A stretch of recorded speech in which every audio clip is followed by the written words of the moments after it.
Okay? That was a really nice introduction, thank you.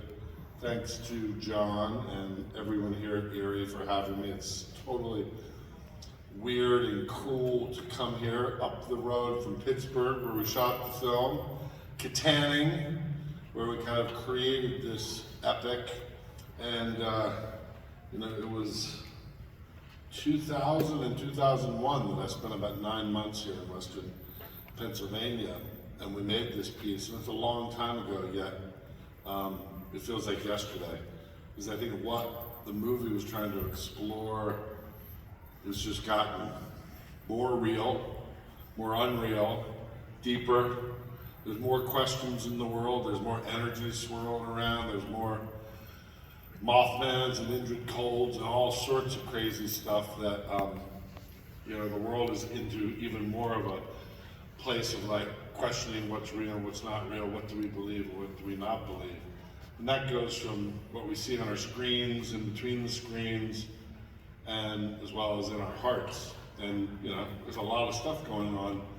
And so to me, the movie was always about powerlessness and perception. Something bigger than us that we had to question, and the power of perception that, my father had Alzheimer's, and I saw him talking on a phone, which was his hand, his best friend from 7th grade, and I'm like, I was convinced that my father, that was real to him. So I remember talking to Will Patton, who played Gordon Smallwood, and just like, he believed that. He believed that because that's true, and it's true for each one of you there, and you all have your own experience, and we all do, and that's what the film was trying to kind of get into.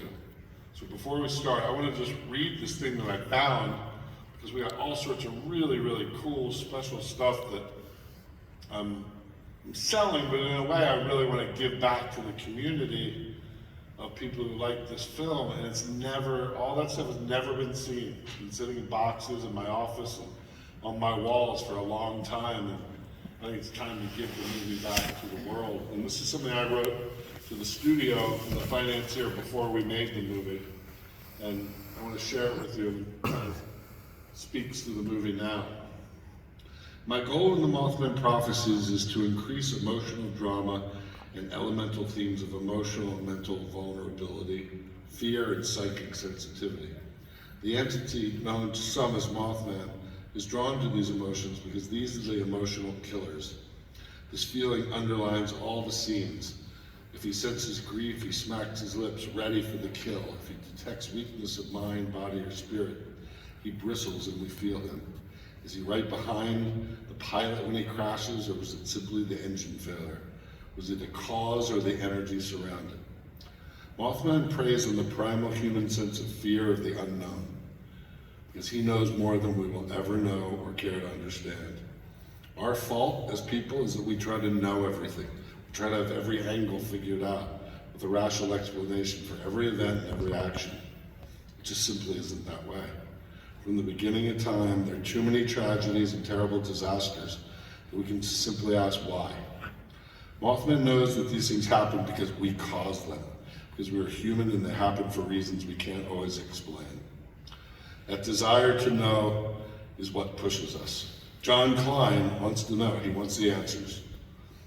When John Klein appears in our film in sound, or when Mothman appears in our film in sound or light or as a creature, it is to our intense sensitivity and ability to know there's something bigger than us, bigger than you or me.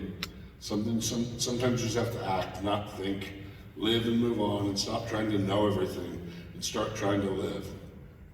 That's it from this end. Look forward to Monday and look forward to discussing pre-production and casting visions. Thanks for the opportunity. So I thank you guys for the opportunity to show this film. Enjoy it. We'll do a Q&A afterwards, and then come take your piece of Mothman home with you and share it with others. Thanks.